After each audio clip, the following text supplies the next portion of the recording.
Hi, my name is Genesis Mesa, and today I'm going to be talking about body rituals among the Nacirema by Horace Mann from American Anthropology. So my first read through this reading was how crazy are these Nacirema people.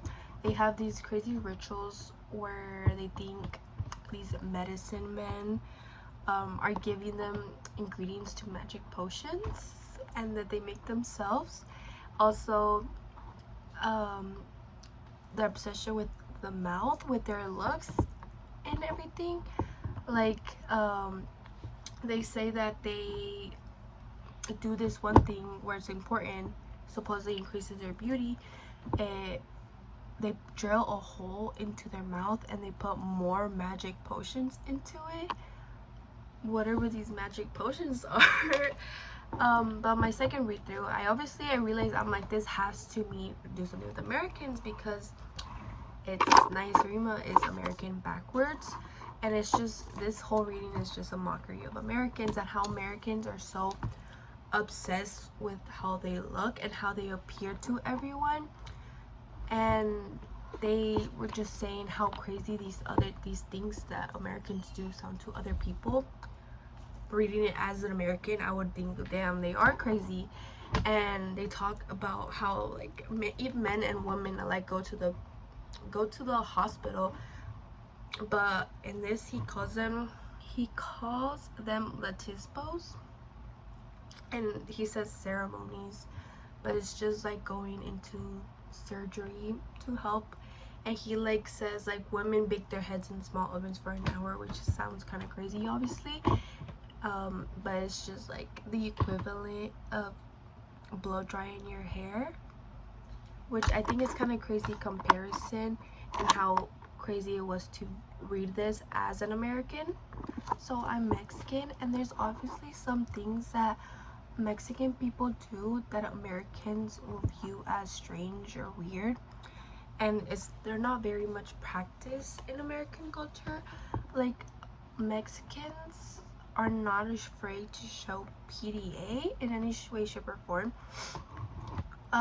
There's obviously some things that you shouldn't do in public, but it's not very much just PDA. It's just in general, like when you meet someone, it's not strange for them to go in for a hug. In America, you wouldn't really do that. You would either shake their hands or just greet them. But it's very common in Mexican culture to hug someone when you initially meet them, and it's may even be considered rude if you don't accept the hug.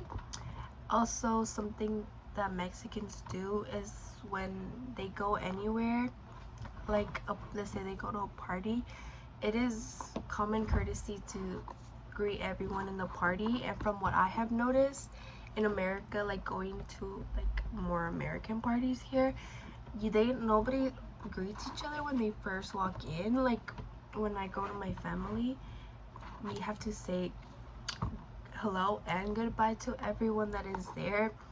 It is considered rude if you don't, and you will probably be judged if you do. But Americans just greet their friends and go on about their day and don't even say goodbye to everyone, which is kind of weird, I guess, which makes more sense. You don't have to say bye to everyone. There are some other traditions or way of communicating that are different. Like, Mexicans, there's a more proper way to speak to your elders. Not that Americans like are rude to people that are older than them. There's just a proper different word to speak by when speaking with them. Like when you're saying like you would say usted instead of tú.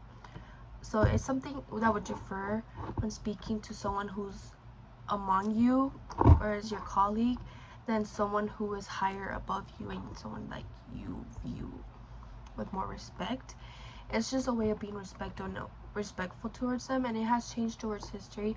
I think right now it's more relaxed. Back then it would have been viewed as super rude and very offensive if you do not refer to them in the right way. But right now language is a lot more casual and is not as strict as it was before. It is important that this is going on because it will help not just better Mexican culture but American culture as well, there's a lot of Spanish speakers here in America, and according to International Living, it says Spanish belongs to the Romance language group derived from Latin, the same as English. Because of its similarities, and is not considered a difficult language for English speakers to learn, and speaking of a little Spanish will greatly add to your Mexican experience. It will make Americans more knowledgeable on Mexican experience, on Mexican culture, and it will help better their jobs, and knowing just a little bit of Spanish, and it just makes it easier for everyone here in America, that it is so easy to be able to learn and understand more cultures and languages.